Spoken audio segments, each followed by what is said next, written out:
नमो भगवते वासुदेवाय। मित्रों, आज हम भगवान बृहस्पति देव की पौराणिक कथा का श्रवण करेंगे। एक दिन इंद्र बड़े अहंकार में अपने सिंहासन पर बैठे थे और बहुत से देवी देवता, ऋषि, गंधर्व, किन्नर आदि सभा में उपस्थित थे। जिस समय बृहस्पति देव वहां आए, सभी के सभी उनके सम्मान में खड़े हो गए। इंद्र खड़ा न हुआ। बृहस्पति देव को यह अपना आदर लगा और वे वहां से चले गए। तब इंद्र को बड़ा शोक हुआ कि मैंने तो गुरु को रुष्ट कर दिया है।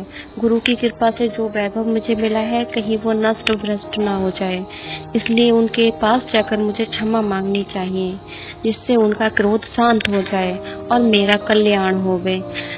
गुरु ने योग बल से जान लिया कि इंद्र भेंट करने के लिए आ रहा है। तब वे क्रोधवश भेंट करना उचित न समझकर वहां से अंतर्ध्यान हो गए।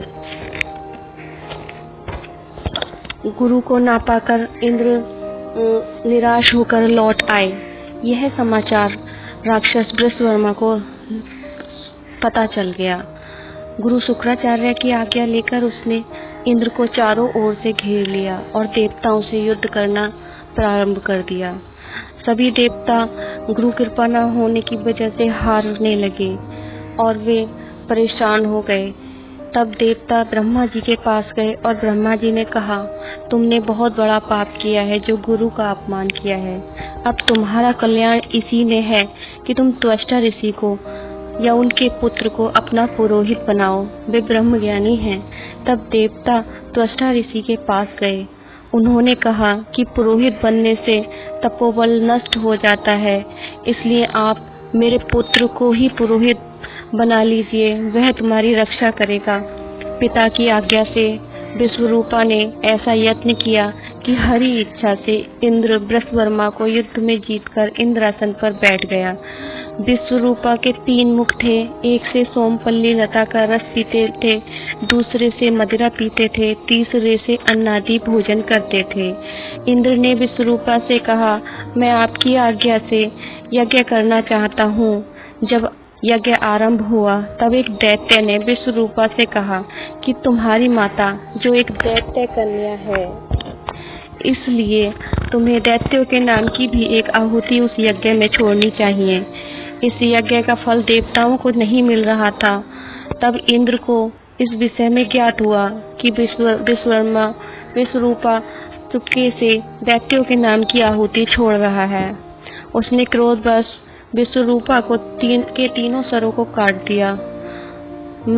मद्यपान करने वाले मुख से भंवरा, सोमपल्ली पीने वाले से मुख से कबूतर, अन्न खाने वाले मुख से तीतर बनके विश्वरूपा का शरीर उड़ गया। विश्वरूपा के मरते ही इंद्र का स्वरूप ब्रह्मत्या के प्रभाव से बदल गया। 1 वर्ष के पश्चाताप करने के उपरांत भी ब्रह्मत्या का पाप न छूटा। तब ब्रह्मा जी ने बृहस्पति जी के साथ वहां आकर उस ब्रह्मत्या के 4 भाग किए। उनमें से एक भाग पृथ्वी को दिया। इसी कारण पृथ्वी कहीं ऊंची और कहीं नीची और बीज बोने लायक नहीं होती है। पृथ्वी को यह वरदान दिया कि गड्ढे स्वयं ही भर जाएंगे। दूसरा वृक्षों को दिया। गूगल के अतिरिक्त गोंद अशुद्ध होती है तथा इनमें यह अभिशाप गोंद बनकर बहता है। वृक्षों को वरदान दिया कि ऊपर से सूख जाने पर भी जड़ फिर से हरी हो जाएगी। तीसरा भाग स्त्रियों को दिया। इसी कारण प्रति महावीर रजस्वला होती हैं तथा माँ बनने का उन्हें आशीर्वाद दिया। चौथा भाग जल को दिया, जिससे फेन सिवाल जल पर आते हैं, और वरदान यह दिया कि जल जिस चीज में मिलेगा उसका भार बढ़ जाएगा। इस प्रकार इंद्र को ब्रह्म हत्या के पाप से मुक्त किया।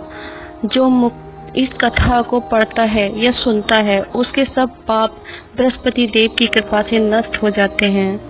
बृहस्पति देव का व्रत इतना महान व्रत है, इससे सारी दरिद्रता दूर होती है। आप जो इच्छा मन में रखकर इस व्रत को करेंगे, वो सारी इच्छाएं पूर्ण होती हैं। बृहस्पति देव के व्रत में हम भगवान विष्णु का एक मंत्र ओम नमो भगवते वासुदेवाय, इसका जाप करें तथा ओम गुम गुरुवे नमः, इन मंत्रों का जाप करें। इससे फल में बहुत तेजी से लाभ मिलता है, बहुत तेजी से जो दरिद्रता है वो दूर होती है। इस व्रत को रखने वाले को नमक नहीं खाना चाहिए। एक वीडियो मैं इस पर भी बनाऊंगी कि व्रत के क्या नियम है, व्रत में क्या करें क्या ना करें, क्योंकि इस व्रत में नियम बहुत हैं। भगवान वासुदेव की कृपा आप पर बनी रहे, गुरुदेव की कृपा आप पर बनी रहे। हमारे साथ जुड़ने के लिए हमारे चैनल को सब्सक्राइब करें, लाइक करें, वीडियो को शेयर करें, कथा सुने, सुनाएं, आनंद लें। ओम नमो भगवते वासुदेवाय। लाइक करें, वीडियो को शेयर करें।